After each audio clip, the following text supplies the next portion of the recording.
নমস্কাৰ মিডিয়া ষ্টুডিঅ'ত পৰস্মিতা মেয়ৰ পূৰ্বে ৰাজ্যৰ মন্ত্ৰীসভাৰ সম্প্ৰসাৰণ নহয় চৰকাৰ এবছৰ হোৱাৰ পিছতহে মন্ত্ৰীসভাৰ সম্প্ৰসাৰণৰ কথা চিন্তা কৰা হ'ব সংবাদ মাধ্যমৰ আগত এই কথা স্পষ্ট কৰি দিয়ে মুখ্যমন্ত্ৰী ডক্টৰ হিমন্ত বিশ্ব শৰ্মাই আনহাতে অতি শীঘ্ৰে মহানগৰীত পানী যোগান আঁচনি সন্দৰ্ভতো উচিৰে সংবাদমেলযোগে জনাব বুলি মন্ত্ৰীগৰাকীয়ে ঘোষণা কৰিছে মন্ত্ৰীসভাৰ সম্প্ৰসাৰণৰ কথাটো এতিয়া ভবা নাই কাৰণ মই ভাবো যে টিম এটাই কাম কৰি আছে এটা বছৰ হৈ যাওক তাৰ পিছত আমি চিন্তা কৰিম পানী সমস্যাটো গুৱাহাটী মহানগৰীত এই কিছু পূৰ্বে কৈছিলে যিকেইটা প্ৰকল্প হৈ আছে সেইকেইটা প্ৰকল্প কেতিয়ালৈ আমাৰ গুৱাহাটী উন্নয়ন মন্ত্ৰী তেওঁ দিনে ৰাতিয়ে প্ৰকল্পখিনি কামত লাগি আছে আমিও বিচাৰিছো যে খুব সোনকালে প্ৰকল্পখিনি শেষ হওক মই তেখেতক কম এদিন আপোনালোকৰ লগত এখন সাংবাদিক মেল কৰি গোটেই বিষয়টোৰ ওপৰত গুৱাহাটীবাসীক যাতে তেওঁ গোটেই কথাখিনি জনায় নিগম নিকায়ৰ তালিকা যখন প্ৰকাশ হ'ল দেখোন বহুতখিনি নতুন মুখৰ আহিছে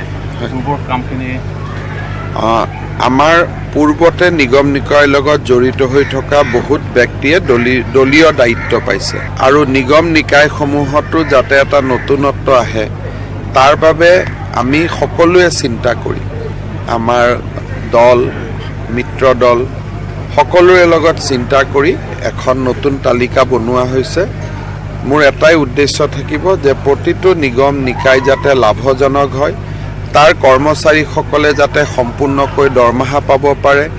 আৰু প্ৰত্যেকটো নিগম নিকায়ত থকা সম্পদসমূহৰ যাতে উচিত ব্যৱহাৰ হয় তাৰ কাৰণে তেওঁলোকে যেন কাম কৰে আজি সুধাকণ্ঠ ডক্টৰ ভূপেন হাজৰিকাৰ মৃত্যু বাৰ্ষিকী সুধাকণ্ঠক শ্ৰদ্ধাঞ্জলি জনোৱাৰ বাবে ৰাজ্যৰ ভিন্ন প্ৰান্তত আয়োজন কৰা হৈছে শ্ৰদ্ধাঞ্জলি অনুষ্ঠানৰ ৰাজ্য চৰকাৰ সাংস্কৃতিক সঞ্চালকালয়ৰ উদ্যোগত জালুকবাৰী সমাধি ক্ষেত্ৰত আয়োজন কৰা হৈছে শ্ৰদ্ধাঞ্জলি অনুষ্ঠানত উপস্থিত সাংস্কৃতিক বিভাগৰ মন্ত্ৰী বিমল বৰা বিধানসভাৰ অধ্যক্ষ বিশ্বজিৎ দৈমাৰী আনহাতে দীঘলী পুখুৰীৰ পাৰত আছুৰ উদ্যোগত আয়োজন কৰা হৈছে শ্ৰদ্ধাঞ্জলি অনুষ্ঠানৰ ইয়াৰ উপৰিও ৰাজ্যৰ আন প্ৰান্ততো বিভিন্ন দল সংগঠনে আয়োজন কৰিছে শ্ৰদ্ধাঞ্জলি অনুষ্ঠান বহিৰাজ্যৰ লগতে বিদেশতো আয়োজন কৰা হৈছে সুধাকণ্ঠৰ শ্ৰদ্ধাঞ্জলি অনুষ্ঠানৰ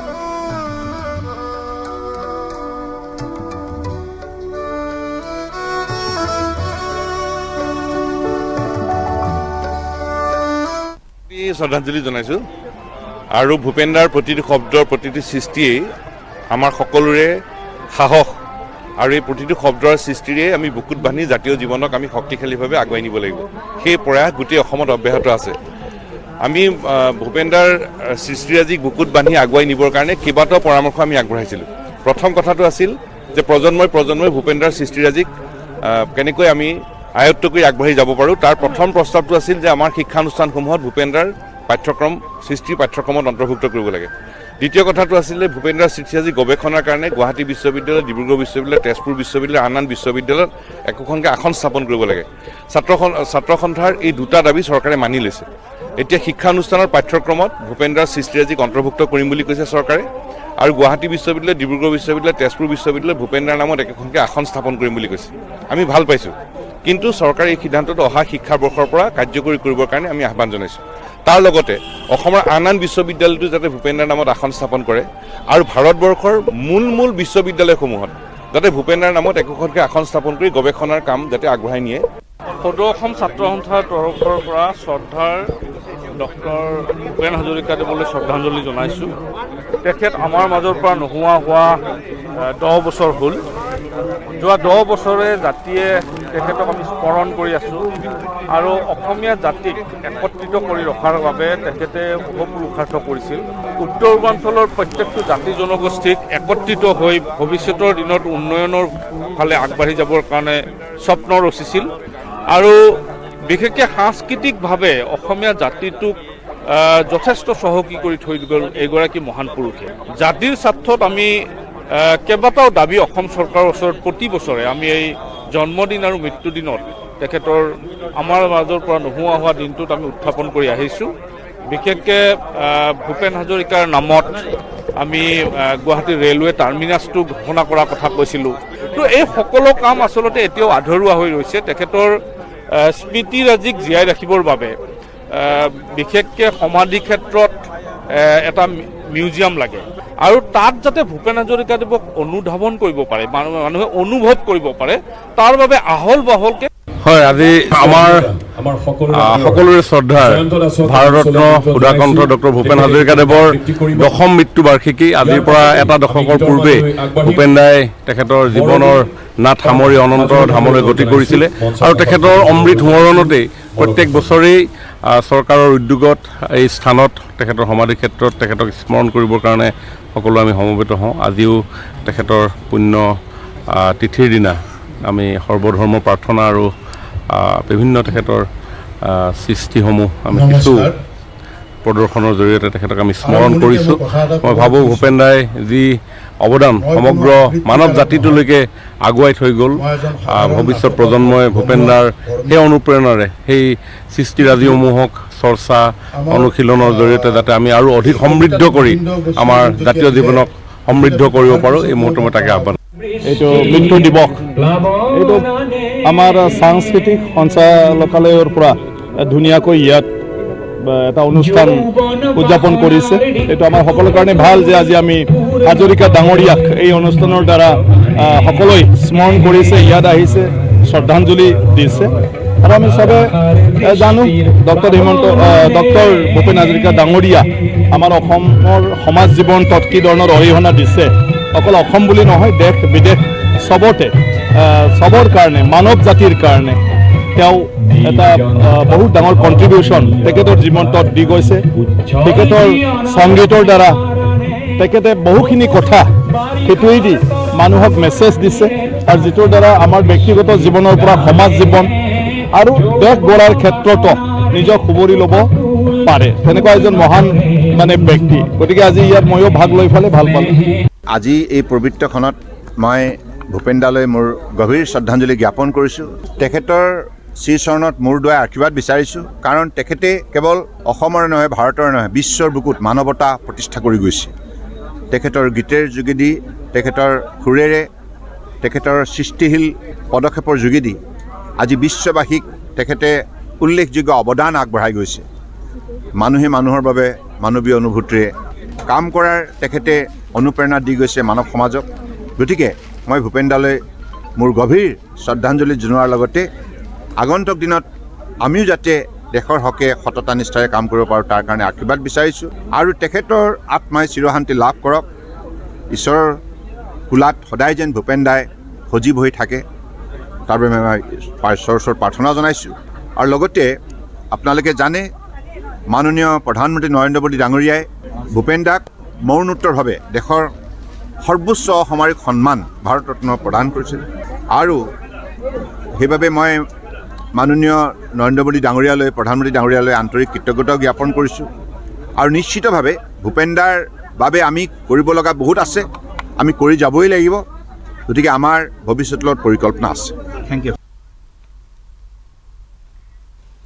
সফলতাৰ কোনো কাহিনী এদিনতে ৰচিত নহয়, কিন্তু সততা, অধ্যাৱসায় আৰু আত্মোৎসৰ্গ মনোভাৱেৰে সফলতাৰ কাহিনী এদিনত নিশ্চয় ৰচিব পাৰি। দেশত দুগ্ধ বিপ্লৱৰ সূচনা কৰা আমুলৰ যাত্ৰা আৰম্ভ হৈছিল গুজৰাটৰ দুখন গাঁৱৰ পৰা। ৭৫ বছৰ সম্পূৰ্ণ হোৱা আমুলেও একেলগে দেশৰ স্বাধীনতাৰ অমৃত মহোৎসৱ পালন কৰি আহিছে। চাওঁ আহক আমুলে কেনেদৰে সফলতাৰ সোণালী অধ্যায় ৰচনা কৰিলে।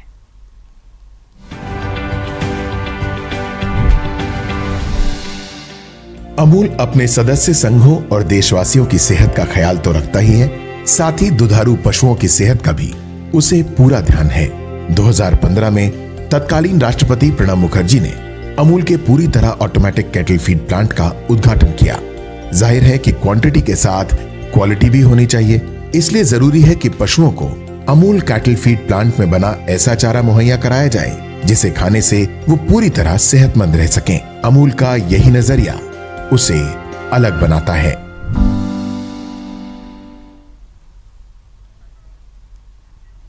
খবৰ দিছে মিড ডে দিনত সময় হৈছে এটি বিৰতি।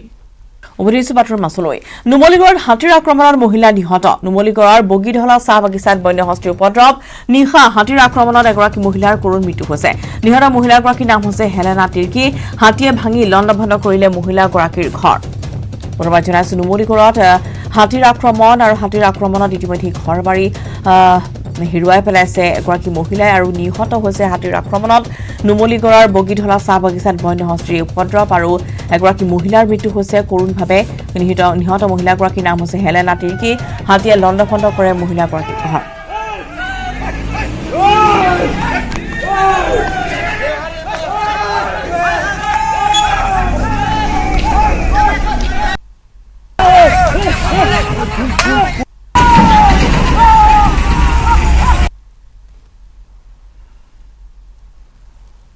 8টামান বজাতে সময়তে আমি হৈ থকা অৱস্থাত হাতী এফালেদি অহাটো আমি গম নাপাওঁ আৰু যেতিয়া ঘৰত আহি সোমাই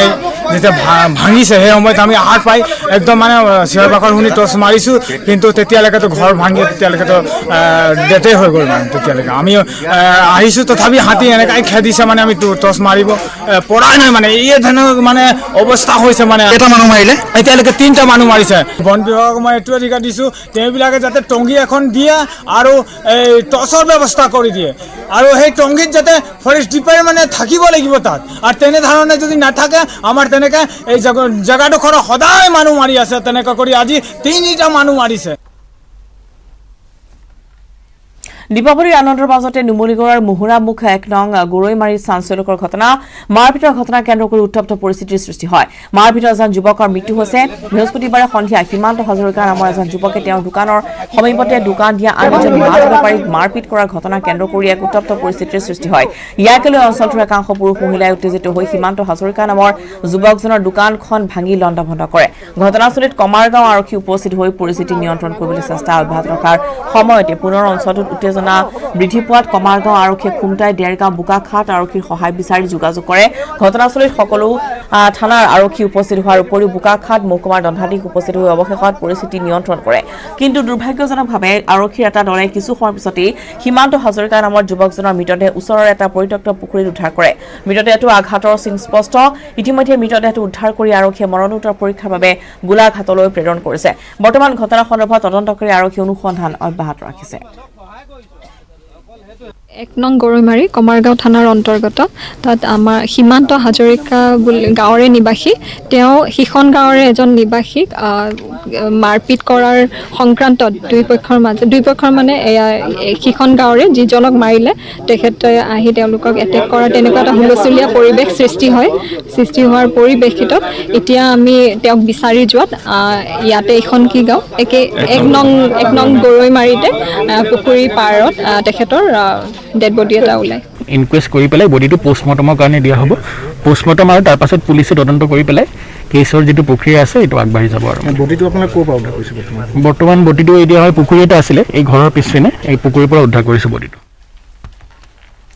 এগৰাকী যুৱতী আৰু এজা কিশোৰী প্ৰতিগৰাকী ব্যস্ত ফুটবলৰ অনুশীলনত লক্ষ্য একোগৰাকী ফুটবলাৰ হোৱাৰ বিগত 3 মাহ ধৰি কঠোৰ অনুশীলনত ব্যস্ত কিশোৰীসকল প্ৰশিক্ষণ দিছে ৰাষ্ট্ৰীয় মহিলা ফুটবল দলৰ সদস্য সুজাতা বৰুৱাই বাক্সা জিলা ভাৰত ভূটান সীমান্তৰ সোৱনখাটা 3 মাহে এইসকল কিশোৰীক ফুটবল খেলৰ প্ৰশিক্ষণ দি আহিছে সুজাতা বৰুৱাই বৃহত্তৰ অঞ্চলটোত প্ৰায় শতাধিক কিশোৰীয়ে ভৰি পৰিছে খেলপথাৰ গাঁও অঞ্চলৰ প্ৰতিভাসমূহক চিনাক্ত কৰি ৰাজ্যিক তথা ৰাষ্ট্ৰীয় পৰ্যায়লৈ উলিয়াই নিয়াৰ উদ্দেশ্যৰে প্ৰশিক্ষণ দি আহিছে সুজাতা বৰুৱাই এই সন্দৰ্ভত মুছলপুৰৰ পৰা মনোহৰ ৰাজবংশীৰ এক ৰিপৰ্ট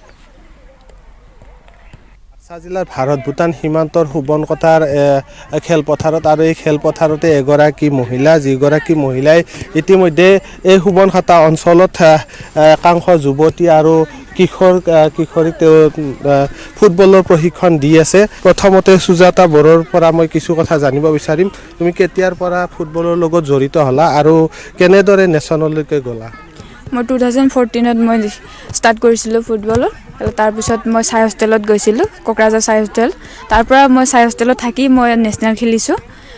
এনে 9 বাৰ খেলিছিলোঁ হয় ক'ত খেলিছিলা মই ফাৰ্ষ্ট টাইম মই এইটো উৰিষ্যা খেলিছোঁ ছেকেণ্ডত কটক উৰিষ্যাৰে কটক তাৰপিছত এইটো দিল্লী তাৰপিছত জম্মু কাশ্মীৰ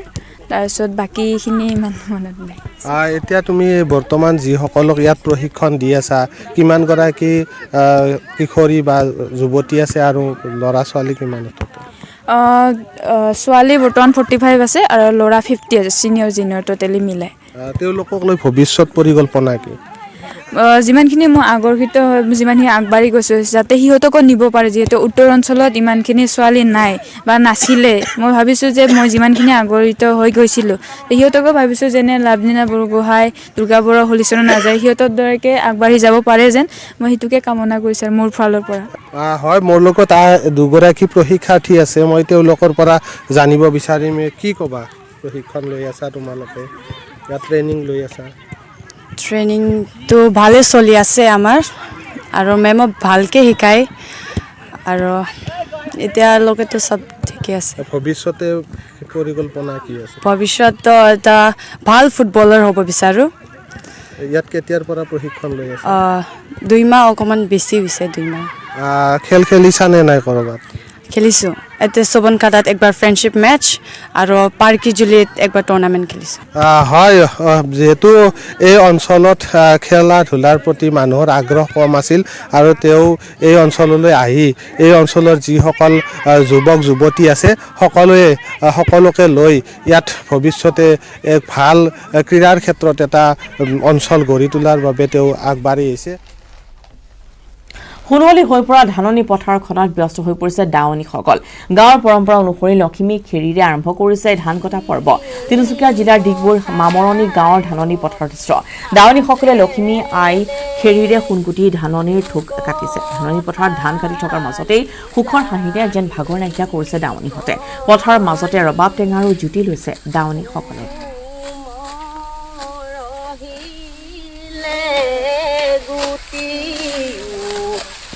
ধৰিলে হাৰুলি গলে আই লখিমী তলত বহনে হাঁহে চুকতো দুখিলা পাতে আমি অন্য ৰং ৰহস্যৰ মাজলৈ যাবলৈ আমাৰ সময়ে নোহোৱা নিচিনা হৈছে আমি ইমানেই মূল্যবৃদ্ধিয়ে ইমানকেই আমাক গ্ৰাস কৰিছে আমি ভাবিবই পৰা নাই অন্যবোৰ আমি নিজৰ জীৱনত মানে যিকেইটা আমি চলিবলগীয়া বস্তু যিকেইটা একদম প্ৰয়োজনীয় সেইকেইটাৰ বাহিৰে আমি অন্য ৰং ৰহস্যৰ কাৰণে একো ভাবিবই পৰা নাই চৰকাৰলৈ এটা আহ্বান আমাৰ যাতে আমাৰ নিচিনা মানুহবিলাকক যিবিলাক ধান খেতি আমাৰ এতিয়া ভাল নহ'ল সহায় কৰে অকল চাউলকেইটা ফ্ৰী চাউলকেইটা দিয়ে যাতে নহয় অন্য সামগ্ৰীবিলাকো দি যাতে আমাৰ সহায় কৰে লোন মৰিগাঁৱত সহায় নামৰ স্বেচ্ছাসেৱী সংগঠনৰ প্ৰশংসনীয় পদক্ষেপ বনৰীয়া হাতীৰ খাদ্যৰ বাবে প্ৰেৰণ দীপাৱলীত ব্যৱহাৰ কৰা কলগছ মৰিগাঁৱৰ দেৱালীত ব্যৱহৃত কলগছসমূহ বিগত 12 বছৰ ধৰি সংগঠনটোৱে পুৱাই সংগ্ৰহ কৰি সেইসমূহ পবিতৰাৰ হাতীৰ খাদ্যৰ বাবে প্ৰেৰণ কৰিছে এই কাৰ্যৰ জৰিয়তে সহায়ে নগৰখনক পৰিষ্কাৰ পৰিচ্ছন্ন কৰাৰো এক গুৰুত্বপূৰ্ণ ভূমিকা গ্ৰহণ কৰে সহায় অসমৰ উদ্যোগত বিগত 12 বছৰ ধৰি আমি দীপাৱলী পিছদিনাখন যিবোৰ কলগছ মৰিগাঁও চহৰত থাকে সেই কলগছবোৰ আমি সংগ্ৰহ কৰি আমি সেই কলগছবোৰ হাতী খাদ্যৰ বাবে যোগান ধৰি আহিছোঁ পবিতৰত কিয়নো এই যিবোৰ কলগছ ব্যৱহাৰ হয় সেই কলগছবোৰ পিছদিনাখন পেলাই দিয়া হয় গতিকে আমি ভাবিছোঁ যে এই কলগছবোৰ যদি আমি সংগ্ৰহ কৰোঁ তেনে স্বচ্ছ ভাৰতো হ'ব লগতে হাতী খাদ্যৰ বাবেও এইখিনি উপকাৰ হ'ব গতিকে সেই উদ্দেশ্য লক্ষ্য ৰাখি আমি বিগত 12 বছৰ ধৰি আমি দেৱালী পিছদিনাখন যিবোৰ কলগছ থাকে সেই কলগছবোৰ আমি নি পবিতৰা অভয়াৰণ্য দি আহোঁ হাতী খাদ্যৰ বাবে কালী পূজা উপলক্ষে ভূটনাথ ধামত উপস্থিত হৈ পত্নীৰ সৈতে কালী পূজাত অংশ ল'লে মুখ্যমন্ত্ৰী ডক্টৰ হিমন্ত বিশ্ব শৰ্মাই মা কালীৰ শ্ৰীচৰণত পূজা অৰ্চনা আগবঢ়াই ৰাজ্যবাসীৰ কুশল মংগলৰ বাবে প্ৰাৰ্থনা মুখ্যমন্ত্ৰীগৰাকীৰ মা কালীৰ ওচৰত সমাজৰ অসূয়া অপ্ৰীতি নাশৰো কামনা কৰে মুখ্যমন্ত্ৰীয়ে উল্লেখযোগ্য যে ভূটনাথ ধামত মুখ্যমন্ত্ৰীগৰাকী উপস্থিত হোৱাৰ পিছতেই যথেষ্ট সংখ্যক লোকৰ সমাগম ঘটে মন্দিৰ চৌহদত হাজাৰ হাজাৰ লোকৰ মাজত মুখ্যমন্ত্ৰীক মামা সম্বোধনেৰে হৰ্ষোল্লাস একাংশৰ ইফালে মুখ্যমন্ত্ৰীৰ সৈতে এখন চেলফি উঠাৰো হেতাও পৰা অনুৰাগীৰ সৈতে মুখ্যমন্ত্ৰী ডক্টৰ হিমন্ত বিশ্ব শৰ্মাই তুলিলে সেলফি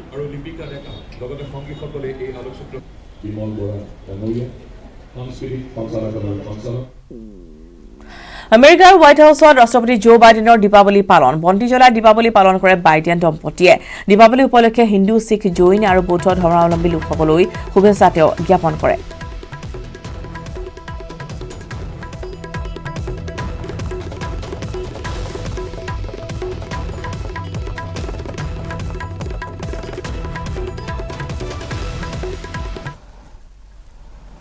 সময় হৈছে এতিয়া মিডিয়া